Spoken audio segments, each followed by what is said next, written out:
worked as it should.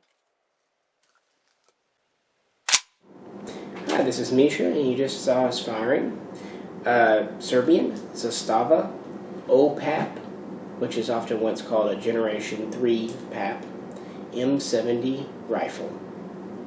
Now this one I've modified some over time. I've had the rifle 4 or 5 years. Alright, 3, 4, whatever these OPAPs first came out, I kind of forget right now. But I picked it up from J&G when they were on sale for about $500. And, been meaning to do some things. Several years ago, I picked up a gasblock assembly from Apex before they sold out, and they picked me out a very nice one for being surplus. And it promptly sat in my desk drawer for years. We even moved, and I am very proud of the fact that it didn't get lost in the move. Somehow. Other things that we really didn't need to lose did, but something like that didn't. Anyway, finally, I got it put on the gun, so now we have a very good semi-automatic only Yugo M70B1 clone. It really has basically all the correct features. Starting at the muzzle, we've got a 14x1 left-hand threaded barrel with a typical muzzle break on it. We have a Yugo pattern front sight base. It has the spot for a night sight, but no actual night sight. Maybe one day I'll install one, but for now, it's alright. We've got a cleaning rod under the barrel. We now have a bayonet lug. Front sling swivel where it should be. We have the grenade sights, which double as a gas cutoff for firing rifle grenades, obviously. We have a Yugoslavian medium heavyweight profile barrel, which is basically taken from the AK-47 Type 3. We have Yugo pattern handguards, which are longer than standard AKM or AK-74. Typical rear sight. Again, these do have the hole to accept a night sight, but not one installed. Again, one day I'll find a set. Typical Yugo heavy-duty top cover. We've got a 1.5mm stamped receiver with bulged front trunnion. Very Yugo style here. Now this does have the more modern M21 style side rail, which these just come with.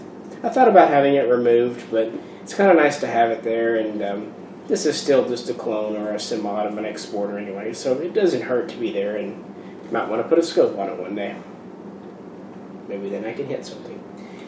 In the back here, we have the typical Yugo style retaining pin for the latch. Press it in, nothing happens. Press this in while pressing this in. That's how you do disassembly. When you're done, just press it again and it locks back in place.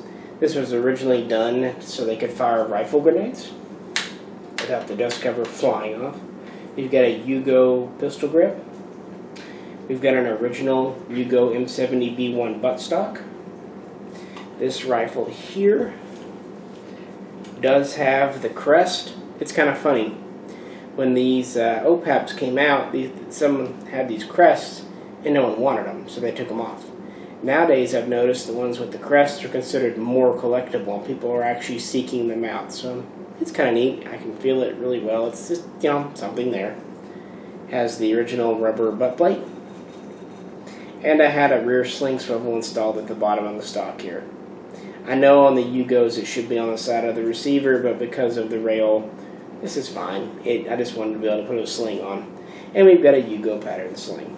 Finally, we have a Zastava bolt hold open mag in it, which we used in the shooting video. Of course, when you pull it out, the bolt goes forward. The OPAP is built from quite a few surplus original M70B1 parts, including the furniture and the sights. Of course, it's on a new semi-automatic only receiver to be legal. But yeah, these aren't coming in anymore. But for anyone who's a Zastava fan, this is a really neat alternative to a pre-band Mitchell, which costs obviously a lot more money. They shoot very well. Due to the extra weight and the rubber recoil pad, they're very soft shooting. But we did an NPAP DS video a few weeks ago, and there was requests to show the OPAP, so here it is. We also have a video which is a disambiguation video on the original Gen 1 PAP, the Gen 2 NPAP, and showing this rifle again, the Gen 3 OPAP. So if you're more interested in the series and the differences, feel free to check that out. Yeah, we just thought we'd share the my modified here OPAP, and this is about as close to a M70B1 clone as I'm probably going to get. And I do have the Yugo grenade launcher to screw on the barrel too, because why not? They were literally giving them away at Century at one time. But yeah, very happy with how this looks and how it shoots. Really quite happy with the whole Zastava line in general, especially for the money they cost. Well, if you have any questions or just want to talk PAPs, post it in the comments below and we'll do just that. This is Misha, and thanks for tuning in.